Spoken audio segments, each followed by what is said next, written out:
കേന്ദ്ര ബജറ്റിൽ കേരളത്തോട് കടുത്ത അവഗണന. 24,000 കോടി രൂപയുടെ പാക്കേജ് എന്ന കേരളത്തിന്റെ ആവശ്യം കേന്ദ്രം പരിഗണിച്ചില്ല. വിഴിഞ്ഞവും വയനാടും അടക്കമുള്ള ആവശ്യങ്ങളും ബജറ്റിൽ ഇടം പിടിക്കാതെ പോയത് കേരളത്തിന് നിരാശയായി. കേന്ദ്ര അവഗണനയിൽ സർക്കാരും പ്രതിപക്ഷവും പ്രതിഷേധമറിയിച്ചപ്പോൾ പരിഹാസമായിരുന്നു BJP നേതാക്കളുടെ മറുപടി. അതേസമയം കേരളത്തോടുള്ള അവഗണനയെ ന്യായീകരിച്ച് BJP സംസ്ഥാന അധ്യക്ഷനും കേന്ദ്രമന്ത്രി ജോർജ് കുര്യനും രംഗത്തെത്തി. കുന്നോളം ആവശ്യങ്ങൾ കേന്ദ്രത്തിന് മുന്നിൽ വെച്ചിരുന്നു കേരളം.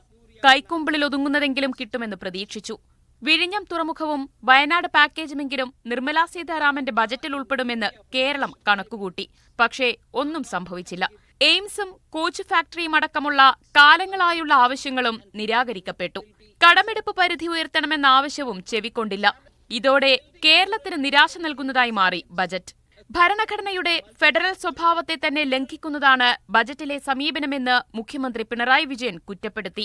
സംസ്ഥാനത്തിന് തുല്യ പരിഗണന ലഭിച്ചില്ലെന്നായിരുന്നു ധനമന്ത്രിയുടെ കുറ്റപ്പെടുത്തൽ. കേരളത്തിന് ഈ ബഡ്ജറ്റിനകത്ത് നമ്മൾ ഏറ്റവും ന്യായമായ സാമാന്യമായ പ്രതീക്ഷ ചില കാര്യങ്ങളുണ്ടായിരുന്നു. പ്രത്യേക ഒരു പാക്കേജ് കേരളത്തിന് വലിയ തോതിൽ സാമ്പത്തികമായി വെട്ടിക്കുറവ് വന്നു എല്ലാവരും അംഗീകരിക്കുന്നതാണ്. കണക്കുകൾ സംസാരിക്കുന്നതാണ്, രാഷ്ട്രീയമല്ല സംസാരിക്കുന്നത്. പൊതുവിൽ കേരളത്തിനോട് ഈ ബഡ്ജറ്റിൽ കാണിച്ചിരിക്കുന്ന സമീപനം അങ്ങേറ്റം നിരാശാജനകമാണെന്ന് കേരളത്തോട് പൂർണ്ണ അവഗണന കാട്ടിയെന്നാണ് പ്രതിപക്ഷത്തിന്റെയും നിലപാട്.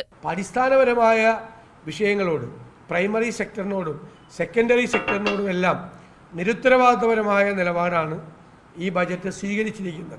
കേരളം പിന്നോക്കമാണെന്ന് പ്രഖ്യാപിച്ചാൽ കൂടുതൽ സഹായം ലഭിക്കുമെന്നായിരുന്നു കേന്ദ്ര സഹമന്ത്രി ജോർജ് കുര്യന്റെ ന്യായീകരണം. പിന്നോക്കം നിൽക്കുന്ന സ്റ്റേറ്റുകൾക്കാണ് കൊടുക്കുന്നത്.